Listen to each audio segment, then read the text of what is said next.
Astro பக்தி tax நேயர்கள் அனைவருக்கும் அநேக நமஸ்காரங்கள். பக்தி ஜோதிட குழுவின் சார்பாக ஆடி மாத பலன்களை பற்றி பார்ப்பதற்காக வந்திருக்கின்றோம். இந்த ஆடி மாதங்கிறது ஆடி மாதம் 1ஆம் தேதிங்கிறது 17/7/2024 புதன்கிழமை அன்னைக்கு ஆரம்பமாகுது. அதுமாரி ஆடி மாதம் முடிகிறது 16/8/2024 வெள்ளிக்கிழமையோடு முடியுது. இந்த நாட்களில் உள்ளதை பற்றி பார்ப்போம். இப்போ நாங்கள் வந்திருக்கிறது அடியன் சக்தி சோமை ஆகிய நானும், டாக்டர் KS ஐயங்கார் அவர்களும், டாக்டர் ஹரிஹர சர்மா ஐயா அவர்களும் வந்திருக்கிறாங்க. இப்போது ஆடி மாத பலன்களில் சொல்கிறதுக்கு முன்னாடி ஆடி மாதத்தில் இருக்கக்கூடிய விசேஷங்கள் என்னென்னங்கிறதையும் ஆடி மாதத்தினுடைய கிரக நிலைகளை பற்றியும் நம்முடைய டாக்டர் ஹரிஹர சர்மா ஐயா சொல்லுவாங்க. அனைவருக்கும் ஹரிஹர சர்மாவின் பணிவான நமஸ்காரங்கள். நாம் ஒவ்வொரு வருஷமும் பார்ப்போம்னாக்கா மாத பலன்கள் பார்ப்போம். அதை தவிர ஒவ்வொரு கிரக பலன்களும் பார்ப்போம். அதுபடி இப்போ பார்க்குறது தமிழ் மாத பலன்கள் பார்க்குறோம். தமிழ் மாதம் அப்படின்றது ஆடி மாத பலன்களை இந்த ட்ரிப்பு பார்க்க போகிறோம். இந்த ஆடி மாதம் இருக்கிறதுல வசந்த மாதம் அப்படிங்கிறோம். எதை வச்சு நீங்கள் சாமி வசந்த மாதம் அப்படின்றீங்க அப்படின்னாக்க, உத்தராயண காலத்துலேருந்து தட்சிணாயன காலத்துக்கு போகிறது தான் ஆடி மாதம். நம்மளுடைய பித்திருக்களுக்கு உகந்த மாதம் அப்படின்றத பொறுத்தளவுக்கு பித்ருபக்ஷம், பித்திருக்களுக்கு காரியம் செய்யக்கூடியது அப்படின்றது ஆடி அமாவாசை. அதுக்கு அடுத்தது உத்தராயணத்துலேருந்து தட்சிணாயனம் போகக்கூடிய காலகட்டங்கள், தட்சிணாயனத்துலேருந்து உத்தராயணம் போன காலகட்டங்கள்னு மகர மாதத்தில் வர்றது அப்படின்றது தை அமாவாசை. அதுக்கடுத்து புரட்டாசி மாதத்தில் வர்றது மகாலய அமாவாசை. இதில் பொறுத்தளவுக்கு பெரும்பாலானவங்க என்ன பண்ணிடுவாங்க, அந்த திதி தர்ப்பணங்களை விட்டுருவாங்க. ஒரு சில பேர் இறந்த தேதியில் கொண்டாடுவாங்க. அவங்களுக்கெல்லாம் இந்த செய்யக்கூடிய மாதம் ஆடி மாதம், தை மாதம், மகாலய அமாவாசை. அப்படி இருக்கிற இந்த வசந்த மாதத்தை ஆடி மாதத்தில் என்னென்ன நற்காலங்கள், என்னென்ன விசேஷ தினங்கள். ஆடி அப்படின்னாலே அம்மன் மாதம் அப்படின்னு சொல்லுவோம். அம்மனுக்கு கூழ் ஊற்றக்கூடிய மாதம் அப்படிம்போம். அப்போ இந்த மாதத்தில் வரக்கூடிய விசேஷங்களை பார்த்துட்டு ஒன்று ஒன்றா பார்ப்போமா.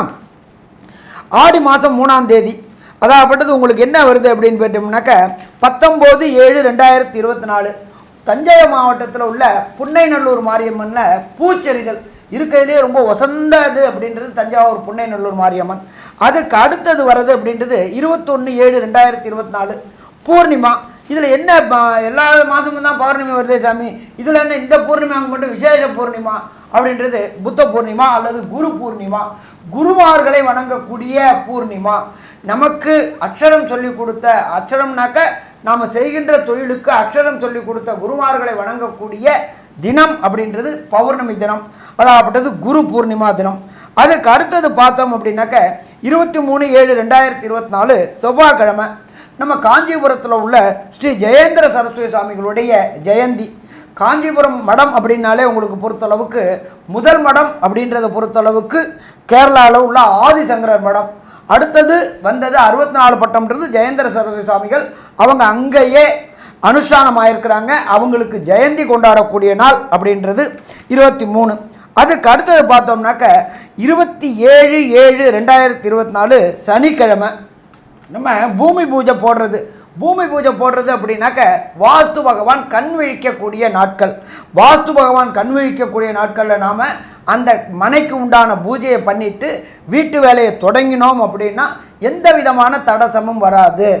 லோன் கேட்ட இடத்துல லோன் கிடைக்கும், மெட்டீரியல் கேட்ட இடத்துல கிடைக்கும், வேலைக்காரங்க எல்லாருமே பிரச்சனை இல்லாமல் இருப்பாங்க. அப்போ அந்த வாஸ்து நாளில் எந்த டைம்னு ஒரு பர்டிகுலர் டைம் சொல்கிறேன், அந்த டைம் ரொம்ப வசந்த டைம். காலையில் 6:52லேருந்து 8:22 வரையிலும் இந்த வாஸ்து தினம், வாஸ்து பூஜை போடக்கூடிய நேரம்.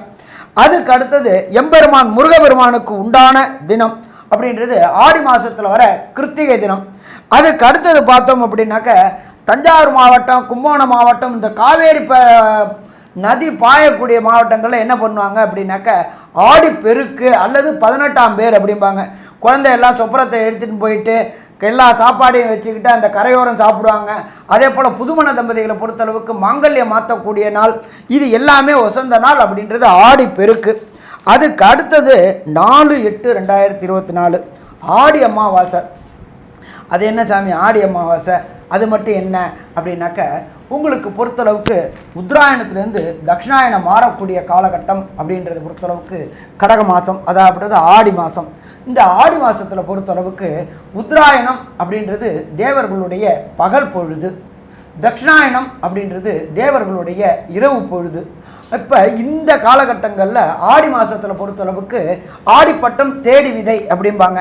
ஆடி மாதத்தில் அம்மன் கோயிலில் கூழ் ஊற்றுவாங்க. எதுக்காக அப்படின்னாக்க விவசாயிகள் தான் அறுவடை பண்ணின அத்தனை நெல்லையும் விற்றுட்டு விதை நெல் மட்டும் வச்சுருப்பாங்க. அவங்க அந்த காலகட்டங்களில் கஷ்டப்படக்கூடாது அப்படின்றதுனால நம்மளுடைய முன்னோர்களும் மூத்தோர்களும் ஊரில் உள்ள ஒவ்வொரு அம்மன் கோயிலையும் கூழ் காய்ச்சி ஊற்றுவாங்க. அப்போ இதை மாதிரி உள்ள விசேஷமான தினம் அப்படின்றது ஆடி அமாவாசை. அடுத்தது பித்ருக்களுக்கு பொறுத்தளவுக்கு ஒரு சில பேர் என்ன பண்ணுவாங்க, இறந்த திதி தெரியாததுனால என்ன பண்ணுறதுன்னு ஜோசியங்கள்ட்ட வந்து கேட்பாங்க. அப்போ பண்ணக்கூடிய காலகட்டங்கள் அப்படின்றது ஆடி அமாவாசையில் பண்ணலாம், அதுக்கு அடுத்தது தை அமாவாசையில் பண்ணலாம், அடுத்தது மாலைபட்சத்தில் பண்ணலாம். அப்படி விட்டு போனவங்க அத்தனை பேரும் இப்போ இந்த காலகட்டங்களில் விட்டு போன அத்தனை பேரும் வரக்கூடிய ஆடி அமாவாசை அன்னைக்கு பித்ருக்களுக்கு தர்ப்பணம் கொடுக்கணும். சரி, பித்ருக்களுக்கு தர்ப்பணம் கொடுக்கணும்னா எங்கள் வீட்டிலேயே வச்சு கொடுக்கலாமா அப்படின்னாக்க புண்ணிய தீர்த்தங்கள், புண்ணிய நதிகள், புண்ணிய கடல்கள் இதில் கொடுத்தோம் அப்படின்னாக்க கண்டிப்பாக நமக்கு அந்த பலன்கள் கிடைக்குமா? கண்டிப்பாக பலன்கள் கிடைக்கும். அதே போல் இந்த காலை பொறுத்தளவுக்கு உத்தராயணத்திலிருந்து தட்சிணாயன மாற காலகட்டம் பொறுத்தளவுக்கு சூரியன் வலுவிழக்கக்கூடிய காலகட்டங்கள் அப்படிம்பாங்க. இந்த காலகட்டங்களில் பரிகார பூஜைகள் செய்கிறத தவிர்த்துவிட்டு கோயில் உண்டான பூஜைகள் செய்யக்கூடிய காலகட்டங்கள், ஆலய வழிபாடு செய்யக்கூடியங்கள். நம்மளோட பொறுத்தளவுக்கு இந்து மதத்தில் பொறுத்தளவுக்கு ஒன்றுமே விளக்கமாக சொல்லியிருக்கிறாங்க, எந்தெந்த மாதம் என்னென்ன செய்யணும் அப்படின்றது. அதனால் இந்த ஆடி அமாவாசை மிக சிறப்பான மாதம். அதே போல் இந்த காலகட்டங்களில் தட்சிணாயனத்திலேருந்து உத்தராயண மாறகட்டங்களில் நல்ல பவரான காலகட்டங்கள் இந்த ஆடி அமாவாசை கொண்டாடினா ரொம்ப சிறப்பாக இருக்கும். அதுக்கு அடுத்தது ரொம்ப விசேஷமானது அப்படின்றது 7/8/2024 புதன்கிழமை. இதுக்கு பேர் ஆடி பூரம். ஆடி மாதத்தில் வர பூரம் அது ரொம்ப விசேஷமான தினம். அதுக்கு அடுத்தது பார்த்தோம் அப்படின்னாக்க 8/8/2024 சங்கரன் கோயில், நெல்லை மாவட்டத்தில் உள்ள சங்கரன் கோயிலில் ஆடி தபசு செய்யக்கூடிய நாள். அது ரொம்ப விசேஷமானது. அடுத்தது 16/8/2024 பெண்களை பொறுத்தளவுக்கு வரலட்சுமி விரதம் வாங்க. வரலட்சுமி விரதம் அப்படின்றது என்ன அப்படின்னாக்க மாங்கல்ய காலகட்டங்கள் அப்படின்றது தான் வரலட்சுமி விரதம் அப்படின்றத பொறுத்தளவுக்கு. அப்போ இந்த வரலட்சுமி விரதம் அப்படின்றத பொறுத்தளவுக்கு பெண்கள் தங்களுடைய மாங்கல்யத்துக்காக வரலட்சுமி வச்சு விரதம் இருக்கக்கூடிய காலகட்டங்கள். அதுக்கு அடுத்தது பார்த்தோம்னாக்க எம்பெருமான் முருகப்பெருமானுக்கு உகந்த 29/7/2024 ஆடி கிருத்திகை. இந்த ஆடி கிருத்திகை அப்படின்றத பொறுத்தளவுக்கு எல்லா விதமான முருகன் கோயிலையும், முக்கியமான முருகன் அறுவடை வீடு முருகன் கோயிலை தவிர எல்லா முருகன் கோயிலையும் இந்த ஆடி கிருத்திகை விசேஷமான தினமாக இருக்கும். சரி, இதை தவிர அந்த ஆடி மாதம் பிறக்கிற நாள் கிரகங்களுடைய நிலவரம் என்னென்ன இருக்குது அப்படின்னு பார்ப்போமா? 2ஆம் இடமான ரிஷபத்தில் குரு பகவானும் செவ்வாய் பகவானும் இருக்காங்க. 4ஆம் இடமான கர்க்கடகத்தில் சூரியன், புதன், சுக்கிர பகவான் இருக்கார். காலபுருஷ தத்துவத்தின்படி 6ஆம் இடமான கன்னியா ராசியில் கேது பகவான் இருக்கார். இதை தவிர கும்பராசியில் சனி பகவான் வக்ரம் அடைஞ்சிருக்காரு. இப்போ இந்த வக்ரம் அடைஞ்சது சற்றேறக்குறைய 140 நாள். அப்போ இந்த 140 நாளும் இந்த காலகட்டங்களில் வந்துடுது. எப்பொழுதுமே சனி பகவான் வக்ரம் அடைகிறது மிக மிக சிறப்பு. காலபுருஷ தத்துவத்தின்படி 12வது ராசியான மீன ராசியில் ராகு பகவானும் கொண்ட அமைப்பில் இந்த ஆடி மாதம் பிறக்கிறது. இப்போ ஒவ்வொரு ராசிக்கும் என்னென்ன பலன் இருக்குன்னு பார்ப்போமா? மகரம், உத்திராடம், திருவோணம், அவிட்டம் இந்த 3 நட்சத்திரம் 9 பாதங்களை கொண்ட ராசி. ராசியின் அதிபதி சனி பகவான். ராசிக்கு 2ஆம் இடத்துல இருக்கு. 2ஆம் இடத்துல ஆண் ராசி, காற்று ராசி. சனி பகவான் ஆட்சி பெற்று இருக்கக்கூடிய காலகட்டம். பணவரவருக்கு பஞ்சம் இருக்காது. வக்கரகதியாக இருந்தாலும் வரவுக்கு தடங்கள் இருக்காது. கவலைப்பட தேவையில்லை. இந்த மகர ராசிக்காரர்களுக்கு ஒரு ஏற்றம் என்ன அப்படின்னா, குரு பகவான் இப்போ உங்களுடைய ராசியை பார்க்குறது பெரிய விசேஷம். உங்களுடைய 7ஆம் இடம் நல்ல ஒரு அதாவது வலுப்பெற்று போய் இருக்கக்கூடிய காலகட்டமாக இருக்குது. எதனால் அப்படின்னா 3 கிரகங்கள் சூரியன், புதன், சுக்கிரன் 3 கிரகங்கள் இருக்கிறது பெரிய ஏற்றத்தை கொடுக்கக்கூடிய காலகட்டமாக அமைகிறது. உங்களுடைய ராசிக்கு பார்த்தாலேயானால் 5, 7ஆம் அதிபதிகள், அதாவது 5ஆம் அதிபதி 7ஆம் இடத்துல இருக்கிறது பெரிய விசேஷம். இதை தவிர பார்த்தால்னா 9, 10 அதிபதிகளும் சேர்ந்து சப்தமத்தில் போய் இருக்கிறதுனால தர்மகர்மாதிபதி யோகம்னு சொல்லக்கூடியதும் இருக்குது. இந்த காலகட்டத்தில் 3ஆம் இடத்தில் இருக்கக்கூடிய ராகு பகவான் மூலியமாக புதிய முயற்சிகள் எல்லாமே ஒரு பெரிய ஏற்றத்தை கொடுக்கும். அளவிட முடியாத அளவுக்கு ஒரு பெரிய முயற்சியை செய்வீங்க. அந்த முயற்சியில் வெற்றியும் காண்பீங்க. கவலைப்பட தேவையில்லை. ஏன்னா குரு பார்வையும் இருக்குது. உடல்நலத்தில் நல்ல ஏற்றம் இருக்கும். கவலைப்பட தேவையில்லை. உங்களுடைய ராசிக்கு பார்த்தாலும் 4ஆம் அதிபதி 5ஆம் இடத்துல போய் குரு மங்கள யோகத்தை ஏற்படுத்துறது ஒரு பெரிய விசேஷம். குழந்தை பிராப்தி இல்லாதவர்களுக்கு இவ்வளவு நாளாக குழந்தை பிராப்தி ஏற்படக்கூடிய வாய்ப்புகள் மிகவும் அதிகமாக இருக்கும். தந்தையின் உடல்நிலையில் நல்ல ஏற்றம் இருக்கக்கூடிய காலகட்டமாக இருக்குது. இந்த மாதம் ஆடி மாதம் குரோதி வருஷத்தில் பார்த்தீங்கன்னா உங்களுடைய ராசிக்கு படிக்கக்கூடிய மாணவர்கள், அதாவது மகர ராசியில் இருக்கக்கூடிய படிக்கக்கூடிய மாணவர்கள் எப்படி இருப்பார்கள்? சொந்த தொழில் செய்கிறவர்கள் எப்படி இருப்பாங்க அப்படின்றத பற்றி நம்ம ஐயா அரியரசம்மா கிட்ட கேட்போம். ஐயா பிரமாதமாக சொன்னீங்க. மகரம் அப்படின்னாலே எல்லாரும் என்ன சொல்லுவாங்க அப்படின்னாக்க சோம்பேறி அப்படிம்பாங்க. சோம்பேறி கிடையாது, அவங்க காரியக்காரங்க. அவங்களோட காரியத்துக்காக என்ன ரெஞ்சு பண்ணாலும் இறங்கி போவாங்க. அடுத்தவங்க காரியம்னாக்க பார்க்கலாம் அப்படின்னு சொல்லுவாங்க. ஒன்று. அடுத்தது அவங்களுடைய வாக்குஸ்தானத்திலேயே அவங்களுடைய ராசியாதிபதியான சனி பகவான் வக்ரம் அடைஞ்சு உட்கார்ந்துருக்காரு. மூணாம் இடமான கம்யூனிகேஷன் பாவத்தில் பிரம்மாண்டம். ராகு அப்படின்னாலே பிரம்மாண்டமானது. அப்போ கம்யூனிகேஷன் பாவம் வலுத்திருக்கு, வாக்குஸ்தானமும் வலுத்திருக்கு. அப்போ இந்த காலகட்டங்களில் நீங்கள் கொடுத்த வாக்கை காப்பாற்றக்கூடிய காலகட்டங்கள்.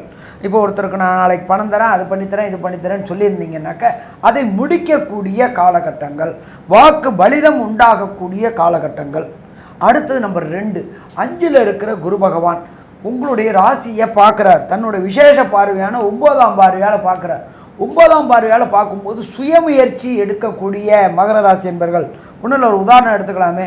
தொழில் தொடங்கணும், நான் இத்தனை நாளாக அடிமை வேலையை பார்த்துக்கிட்டு இருந்துட்டேன், தொழில் தொடங்கணும், தனியாக ஒரு தொழில் தொடங்கணும், அதில் நானும் ஒரு முதலாளி ஆகணும் அப்படின்னு நினைக்கிற மகர ராசி என்பர்களுக்கு இந்த காலகட்டங்களில் தனக்காரகனான குரு பார்க்கும் பொழுது அதற்கு உண்டான அமைப்புகளை ஏற்படுத்தி கொடுப்பார்.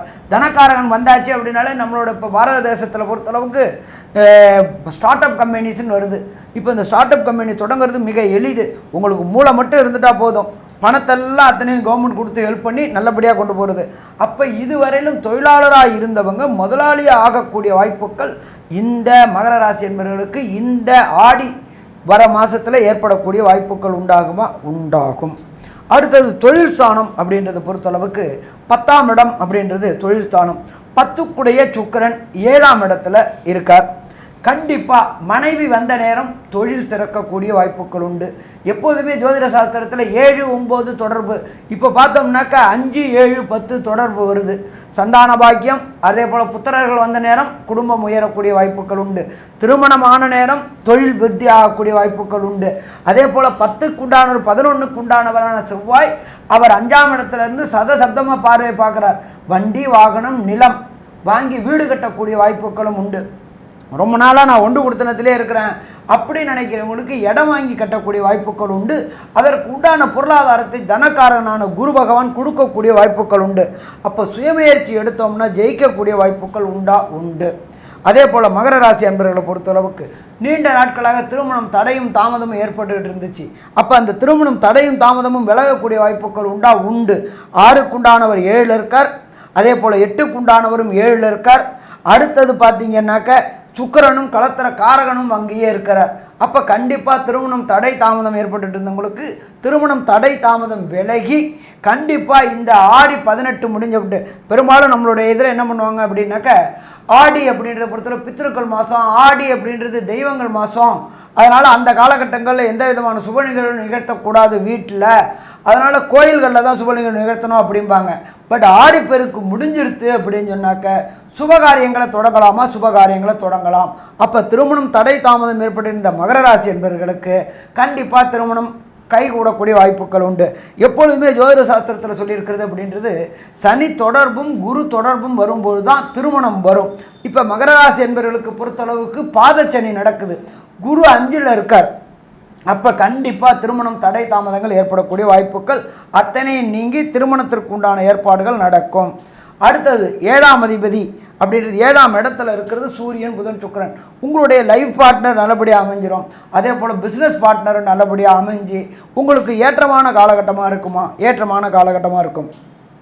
ஸோ மொத்தத்தில் பார்த்தோம்னா மகர ராசிக்காரங்களுக்கு பொறுத்தளவுக்கு இந்த ஆடி மாதம் அமோகமான மாதம்னு சொல்லலாமா? கண்டிப்பாக அமோகமான மாதம் சொல்லலாம். ஆனாலும் என்ன சாமி ஒரு இக்கு வைக்கிறீங்க? நடப்பு தெசா புத்தி அந்தரம் சூட்சமும் சரியில்லாதவங்களுக்கு இந்த 31 நாளில் கிடைக்கக்கூடிய பயன்கள் கிடைக்காம போய்கிற மாதிரி இருந்துச்சு அப்படின்னா அவர்கள் வணங்க வேண்டிய தெய்வம் என்ன?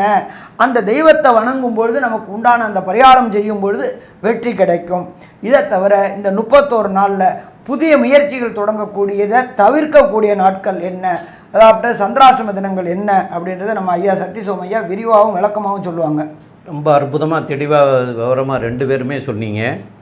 இப்போ உங்களுக்கு சந்திராஷ்டம தினங்கள் அப்படின்னு சொல்லக்கூடிய நாட்கள் அப்படின்னு சொல்லக்கூடியது மகர ராசிக்காரர்களுக்கு ஆகஸ்ட் மாதம் 5ஆம் தேதி அப்படின்னு திங்கட்கிழமை அன்னைக்கு சாயந்தரம் 4:32 மேலே ஆரம்பமாகிறது.